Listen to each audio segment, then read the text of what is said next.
स्वराज यह मेरा जन्मसिद्ध अधिकार है और मैं इसे लेकर ही रहूंगा। ये वाक्य आज के नहीं है, मगर इसको पढ़ने और सुनने के बाद हर बार इस वाक्य को कहने वाले बाल गंगाधर तिलक की याद आ ही जाती है। बाल गंगाधर तिलक को लोकमान्य तिलक के नाम से भी जाना जाता है। लोकमान्य का शीर्षक भी इन्हीं को दिया गया था। लोकमान्य का अर्थ है लोगों द्वारा स्वीकृत किया गया नेता। लोकमान्य के अलावा इनको हिंदू राष्ट्रवाद का पिता भी कहा जाता है। बाल गंगाधर तिलक अथवा लोकमान्य तिलक का जन्म 23 जुलाई 1856 को हुई थी। वो एक भारतीय राष्ट्रवादी, शिक्षक, समाज सुधारक, वकील और एक स्वतंत्रता सेनानी थे।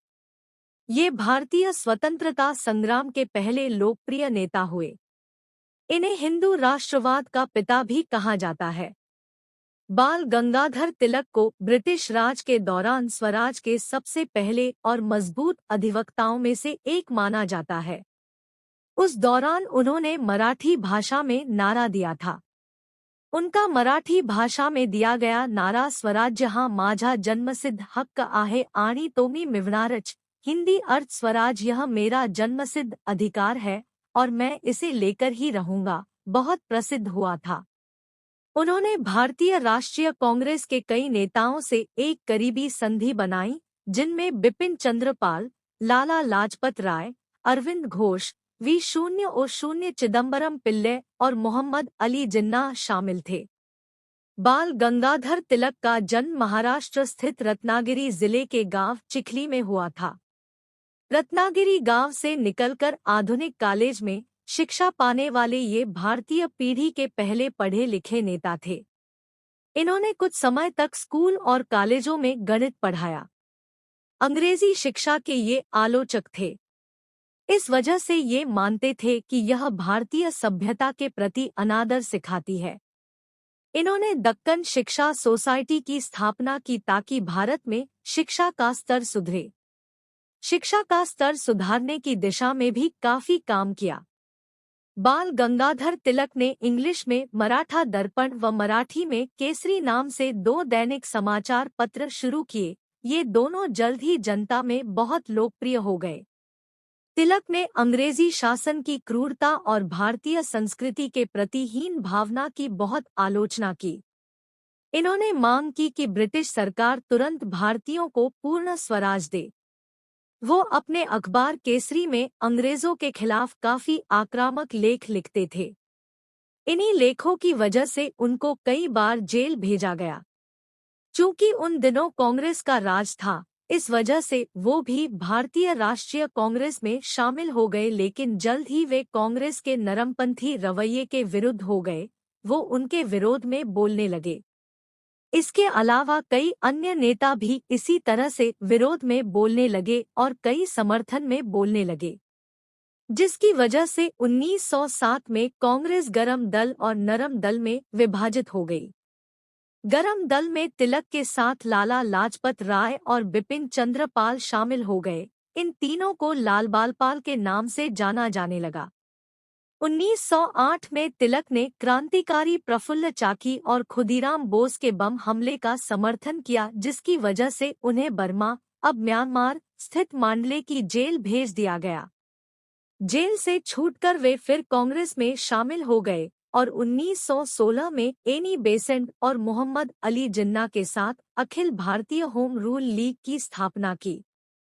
बाल गंगाधर तिलक भारतीय राष्ट्रीय कांग्रेस से 1890 में जुड़े।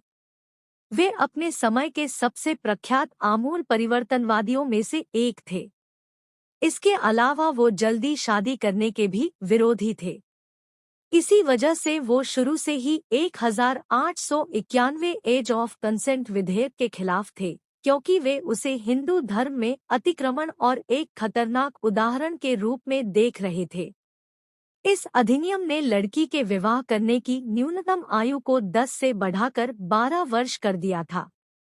बाल गंगाधर तिलक ने एक समय अपने पत्र केसरी में देश का दुर्भाग्य नामक शीर्षक से लेख लिखा था, जिसमें ब्रिटिश सरकार की नीतियों का विरोध किया गया था। इस वजह से उनको भारतीय दंड संहिता की धारा 124 ए के अंतर्गत राजद्रोह के खिलाफ 27 जुलाई 1897 को गिरफ्तार कर लिया गया। उन्हें 6 वर्ष के कठोर कारावास के अंतर्गत मांडले, बर्मा जेल में बंद कर दिया गया था। इसी के बाद 1970 में ब्रिटिश सरकार ने भारतीय दंड संहिता में धारा 124 ए जोड़ा था, जिसके अंतर्गत भारत में विधि द्वारा स्थापित ब्रिटिश सरकार के प्रति विरोध की भावना भड़काने वाले व्यक्ति को 3 साल की कैद से लेकर आजीवन देश निकाला तक की सजा दिए जाने का प्रावधान था।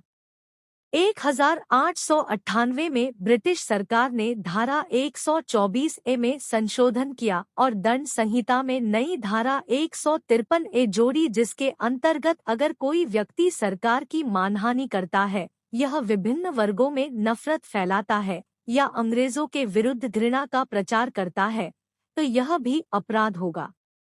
ब्रिटिश सरकार ने उन्हें 6 साल के कारावास की सजा सुनाई।